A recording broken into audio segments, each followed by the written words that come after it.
Welcome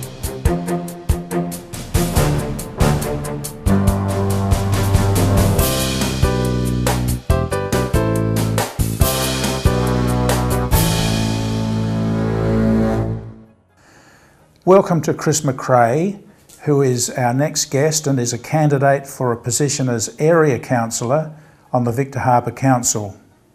Chris, what expertise and experience from your previous professional work or business would you be able to contribute to the Council?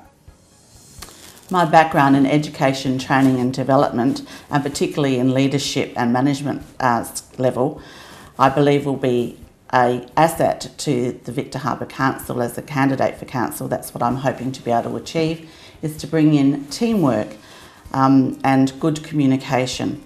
I'm also an active member on the Victor Harbor Private Hospital Board as the Deputy Chair, and also on the Governing Council Committee for Clinical Governance of our hospital. I believe that I have a good skill set to bring to the community as a councillor. Chris, what does good governance of council mean to you?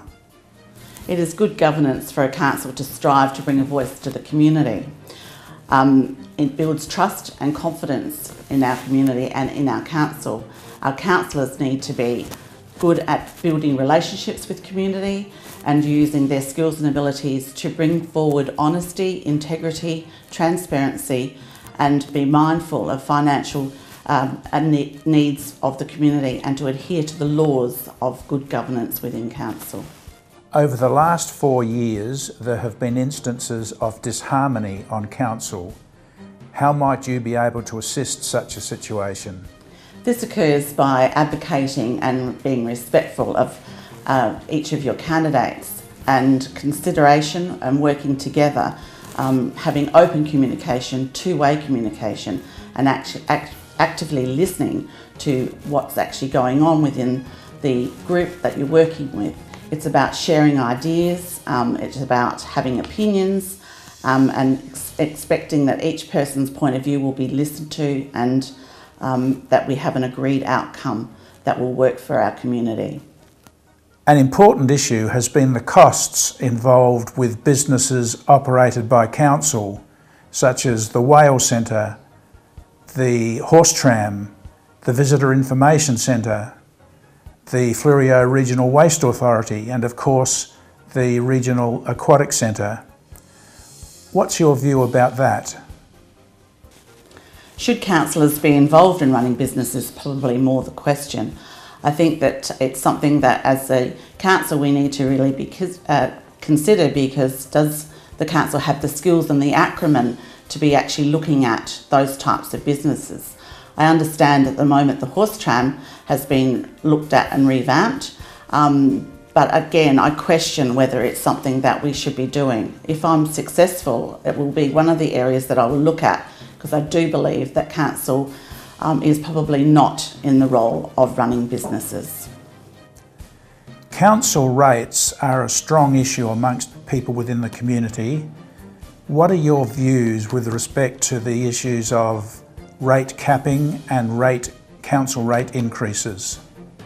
Rates are and will remain one of the most important aspects of any community. As a ratepayer myself, I understand the impact that it can have.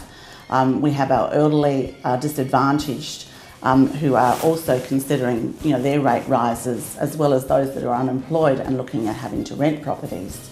Therefore it's important that rates are kept within a certain level, and that we try as a council to keep it as capped as possible.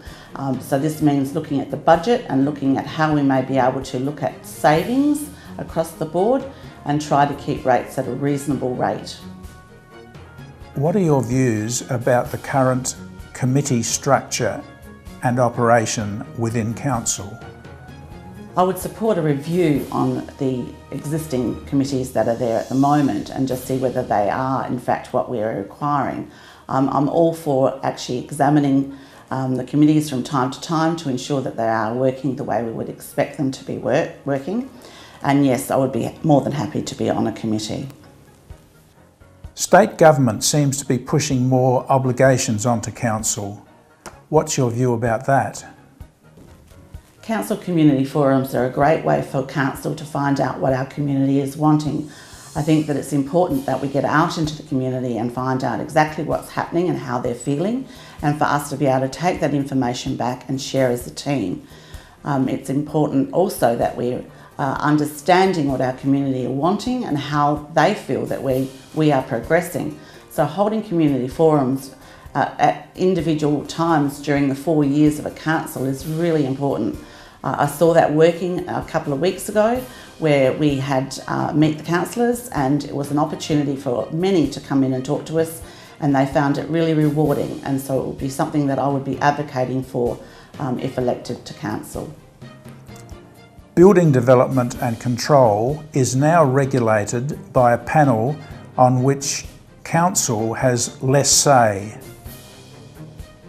What do you think of that? This is something that I find very frustrating and probably quite angry about, that this power has been taken away from the local community. I don't believe that we can actually provide the best possible services for our community if we don't have other members on our CDAP. I'm not sure why it was changed the way it was, but I would like to see it come back to the councils and have our own CDAP making decisions about planning and development in our community. Chris, could you please provide a very brief summary of why you believe people should vote for you at the forthcoming November council elections? My core strengths and experiences will hold me in good stead. I'm a team player, I'm a good communicator, I listen actively. I have strengths in management and in leadership, and I believe that I will bring something really positive to the table. I want to see Victor Harbour thrive. It's a great place to live, and I believe I've got the skills and abilities to do it. So vote 1 for Chris McRAE. Authorised by Christine Ellen McRAE, 3 No. 8 Matthew Flinders Drive, Encounter Bay, South Australia. Spoken by Adrian Burton and Christine Ellen McRAE.